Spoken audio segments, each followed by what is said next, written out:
Chapter 16. In turning up the ground of the cell, it was discovered that it communicated with the dungeon in which Ferdinand had been confined, and where he had heard those groans which had occasioned him so much terror. The story which the Marquis formerly related to his son concerning the southern buildings, it was now evident, was fabricated for the purpose of concealing the imprisonment of the Marchioness.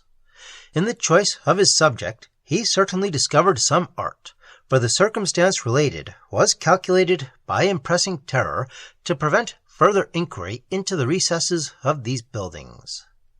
It served also to explain by supernatural evidence the cause of those sounds and of that appearance which had been there observed, but which were in reality occasioned only by the Marquis. The event of the examination in the cell threw Ferdinand into new perplexity. The Marquis had confessed that he poisoned his wife, yet her remains were not to be found, and the place which he signified to be that of her confinement bore no vestige of her having been there.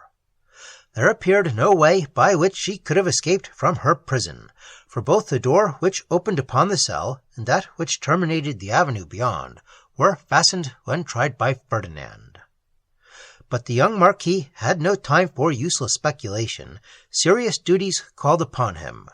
He believed that Julia was still in the power of banditti, and on the conclusion of his father's funeral, he set forward himself to Palermo, to give information of the abode of the robbers, and to repair with the officers of justice, accompanied by a party of his own people, to the rescue of his sister. On his arrival at Palermo, he was informed that a banditti whose retreat had been among the ruins of a monastery situated in the forest of Marantino was already discovered, that their abode had been searched and themselves secured for the examples of public justice, but that no captive lady had been found amongst them. This latter intelligence excited in Ferdinand a very serious distress, and he was wholly unable to conjecture her fate. He obtained leave, however, to interrogate those of the robbers who were imprisoned at Palermo, but could draw from them no satisfactory or certain information. At length he quitted Palermo for the forest of Marantino, thinking it possible that Julia might be heard of in its neighborhood. He traveled on in melancholy and dejection, and evening overtook him long before he reached the place of his destination. The night came on heavily in clouds, and a violent storm of wind and rain arose. The road lay through a wild and rocky country, and Ferdinand could obtain no shelter. His attendants offered him their cloaks, but he refused to expose a servant to the hardship he would not himself endure. He traveled for some miles in a heavy rain, and the wind, which howled mournfully among the rocks, and whose solemn pauses were filled by the distant roarings of the sea, heightened the desolation of the scene. At length he discerned, amid the darkness from afar, a red light waving in the wind. It varied with the blast, but never totally disappeared. He pushed his horse into a gallop and made towards it. The flame continued to direct his course, and on a nearer approach he perceived by the red reflection of its fires, streaming a light radiance upon the waters beneath, a lighthouse situated upon a point of rock which overhung the sea. He knocked for admittance, and the door was opened by an old man who bade him welcome. Within appeared a cheerful blazing fire, round which were seated several persons, who seemed, like himself, to have sought shelter from the tempest of the night. The sight of the fire cheered him, and he advanced towards it, when a sudden scream seized his attention.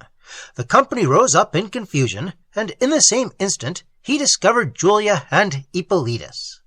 The joy of that moment is not to be described, but his attention was quickly called off from his own situation to that of a lady who, during the general transport, had fainted. His sensations on learning she was his mother can only be conceived. She revived. "My son," said she, in a languid voice, as she pressed him to her heart. "Great God, I am recompensed. Surely this moment may repay a life of misery." He could only receive her caresses in silence, but the sudden tears which started in his eyes spoke a language too expressive to be misunderstood. When the first emotion of the scene was past, Julia inquired by what means Ferdinand had come to this spot. He answered her generally, and avoided for the present entering upon the affecting subject of the late events at the castle of Mazzini. Julia related the history of her adventures since she had parted with her brother. In her narration it appeared that Ippolitus, who was taken by the Duke de Luovo at the mouth of the cave, had afterwards escaped, and returned to the cavern in search of Julia. The low recess in the rock, through which Julia had passed, he perceived by the light of his flambeau. He penetrated to the cavern beyond, and from thence to the prison of the Marchioness. No colour of language can paint the scene which followed. It is sufficient to say that the whole party agreed to quit the cell at the return of night. But this being a night on which it was known the Marquis would visit the prison, they agreed to defer their departure till after his appearance, and thus elude the danger to be expected from an early discovery of the escape of the Marchioness. At the sounds of footsteps above, Ippolitus and Julia had secreted themselves in the avenue, and immediately on the Marquis's departure they all repaired to the cavern, leaving in the hurry of their flight untouched the poisonous food he had brought. Having escaped from thence, they proceeded to a neighbouring village, where horses were procured to carry them towards Palermo. Here, after a tedious journey, they arrived in the design of embarking for Italy. Contrary winds had detained them till the day on which Ferdinand left that city, when, apprehensive and wary of delay, they hired a small vessel and determined to brave the winds. They had soon reason to repent their temerity, for the vessel had not been long at sea when the storm arose which threw them back upon the shores of Sicily, and brought them to the lighthouse, where they were discovered by Ferdinand. On the following morning, Ferdinand returned with his friends to Palermo, where he first disclosed the late fatal events of the castle. They now settled their future plans, and Ferdinand hastened to the castle of Mazzini to fetch Amelia, and to give orders for the removal of his household to his palace at Naples, where he designed to fix his future residence. The distress of Amelia, whom he found recovered from her indisposition, yielded to joy and wonder when she heard of the existence of her mother and the safety of her sister.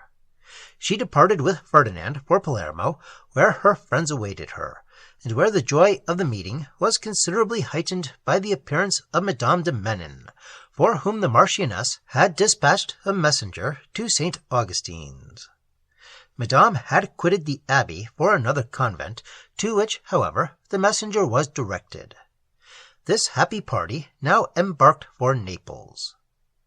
From this period, the castle of Mazzini, which had been the theatre of a dreadful catastrophe, and whose scenes would have revived in the minds of their chief personages connected with it painful and shocking recollections, was abandoned.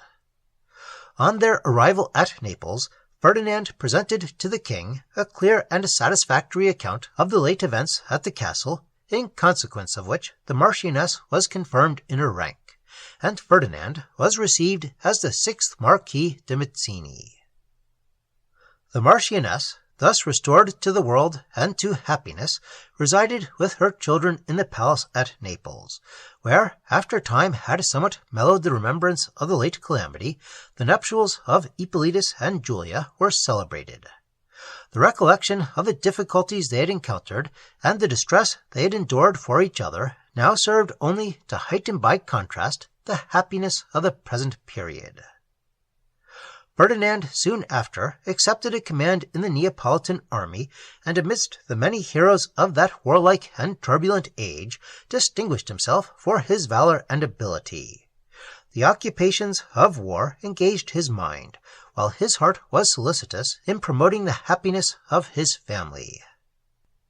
Madame de Menin, whose generous attachment to the Marchioness had been fully proved, found in the restoration of her friend a living witness of her marriage, and thus recovered those estates which had been unjustly withheld from her. But the Marchioness and her family grateful to her friendship and attached to her virtues, prevailed upon her to spend the remainder of her life at the Palace of Mazzini.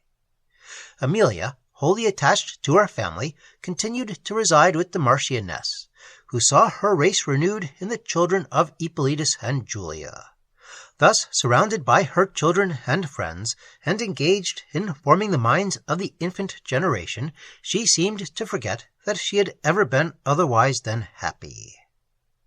Here the manuscript annals conclude. In reviewing this story, we perceive a singular and striking instance of moral retribution.